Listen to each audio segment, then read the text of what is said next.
ఏపీలో అన్న క్యాంటీన్లు ఇవాల్టి నుంచి అందుబాటులోకి రానున్నాయి. మొదటి అన్న క్యాంటీన్ను కృష్ణా జిల్లా గుడివాడలో ఇవాళ ప్రారంభించనున్నారు సీఎం చంద్రబాబు.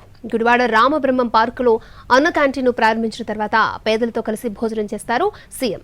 రాష్ట్ర వ్యాప్తంగా మరొక 99 అన్న క్యాంటీన్లు రేపు మంత్రులు, ఎమ్మెల్యేలు, ఎంపీలు ప్రారంభించనున్నారు. తక్కువ ధరకే పేదల ఆకలి తీర్చే ఉద్దేశంతో కూటమి ప్రభుత్వం వీటిని అందుబాటులోకి తెస్తోంది. ఏపీలో అన్నా క్యాంటీన్లు ఇవాటి నుంచి అందుబాటులోకి రానున్నాయి. మొదటి అన్నా క్యాంటీన్ను కృష్ణా జిల్లా గుడివాడలో ఇవాళ ప్రారంభించనున్నారు సీఎం చంద్రబాబు. రైట్, ఇదే అంశానికి సంబంధించి మరిన్ని అప్డేట్స్, గుడివాడ అన్నా క్యాంటీన్ దగ్గర నుంచి మరిన్ని అప్డేట్స్ మా ప్రతినిధి రాము లైవ్ లో అందించడానికి సిద్ధంగా ఉన్నారు. రాము, అక్షయ, అన్నా క్యాంటీన్లను ఈ రోజు నుంచి ప్రారంభించనున్నారు. ఈ రోజు సీఎం చంద్రబాబు గుడివాడలో ప్రారంభించనున్న అన్నా క్యాంటీన్ వద్దే మనం ఉన్నాము. ఈ అన్నా క్యాంటీన్ను చంద్రబాబు ప్రారంభించిన తర్వాత అక్కడ మొత్తం ఏడుగురు సామాన్యులతో ఆయన మాట్లాడబోతున్నారు.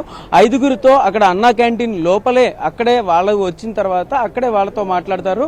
మాట్లాడిన తర్వాత స్టేజ్ మీదకి ఇద్దరిని పిలిచి వాళ్ళ యొక్క అభిప్రాయాలను కూడా తీసుకునేటటువంటి పరిస్థితి అయితే ఉంటుంది. అంటే ఇంతకు ముందు అన్నా క్యాంటీన్ వల్ల లాభపడిన వాళ్ళు అన్నా క్యాంటీన్లో ఏదైతే భోజనం అందిస్తారో ఆ భోజనం తిని దానివల్ల ప్రయోజనాన్ని పొందిన వాళ్ళు వీళ్ళందరి నుంచి కూడా అభిప్రాయాలను అయితే సేకరించడం జరుగుతుంది. అలాగే ప్రజల వద్ద నుంచి, అంటే ఇప్పుడు మరొకసారి అన్నా క్యాంటీన్ ప్రారంభించినందువల్ల ఎటువంటి ప్రయోజనాలు ఉంటాయి, ఇన్నాళ్ళు వాళ్ళు ఏం కోల్పోయారు, ఇప్పుడు వాళ్ళకి అందుబాటులోకి వచ్చింది ఏంటి, అన్నా క్యాంటీన్ వల్ల వచ్చినటువంటి ఉపయోగాలు ఏంటి, ఇవన్నీ కూడా చంద్రబాబు వాళ్ళతో ముచ్చటించి వాళ్ళ నుంచి వివరంగా అడిగి తెలుసుకుంటారు. తెలుసుకున్న తర్వాత అన్నా క్యాంటీన్ వద్ద నుంచి అన్నా క్యాంటీన్ ప్రారంభించిన తర్వాత అక్కడి నుంచి తిరిగి మళ్ళీ స్టేజ్ మీదకు వచ్చి ప్రజలను ఉద్దేశించి చంద్రబాబు అయితే మాట్లాడేటటువంటి పరిస్థితి అయితే ఉంటుంది. ఆ తర్వాత రేపటి నుంచి కూడా మంత్రులు, ఎమ్మెల్యేలు మరి ఇంకొక 99 అన్నా క్యాంటీన్లను, మొత్తం 100 అన్నా క్యాంటీన్లని తొలి విడతలో ప్రారంభించేటందుకైతే ప్రభుత్వం అన్ని చర్యలు తీసుకుంటున్న పరిస్థితి అయితే ఉంది. అయితే ఇంకొక పక్కన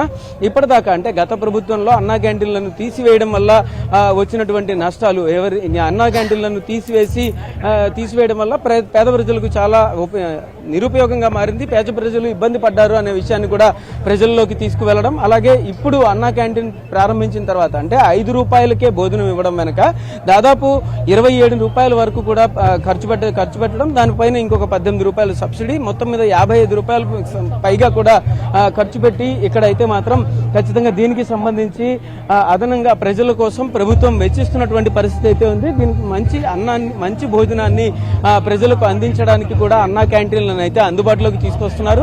అందుబాటులోకి తీసుకొచ్చి పూర్తి స్థాయిలో ప్రజలకు చక్కటి భోజనాన్ని అందించడానికి అన్ని ఏర్పాట్లు చేస్తున్నటువంటి పరిస్థితి అయితే ఉంది. మరికొద్ది సేపట్లో అంటే 12:40 నుంచి చంద్రబాబు ఇక్కడికి చేరుకుంటారు. అంటే ఆయన ఇంటి వద్ద నుంచి హెలికాప్టర్లో ఇక్కడికి గుడివాడ హెలిప్యాడ్ వద్దకు చేరుకుని హెలిప్యాడ్ వద్ద నుంచి స్టేజ్ వద్దకు కూడా వస్తారు. వచ్చిన తర్వాత ఇక్కడ అన్నా క్యాంటీన్ ప్రారంభించి తర్వాత సామాన్య ప్రజలతో కూడా మాట్లాడతారు. ఇది జరగబోయేటటువంటి పరిస్థితి. అక్షయ.